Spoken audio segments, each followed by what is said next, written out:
Ukážeme vám, ako na stránke liek.info môžeme vykonať vyhodnotenie vzájomného pôsobenia interakcie medzi liekmi. Spôsob 2. Klikneme na kartu Overovanie interakcií. Do tohto políčka si ručne vpíšeme názvy liekov, napríklad Modafen, Acifein,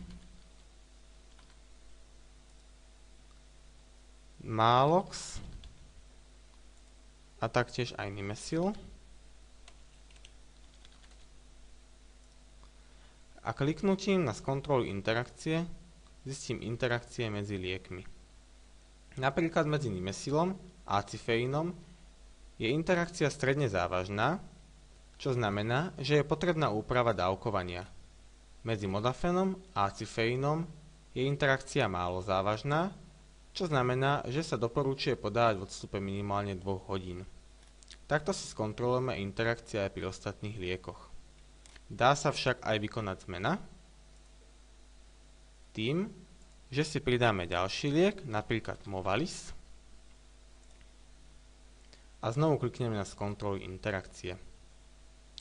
Výsledkom je, že napríklad interakcia medzi Acifeinom a Movalisom je nezávažná, čo znamená, že súčasné podávanie môže zvýšiť toxicitu liekov.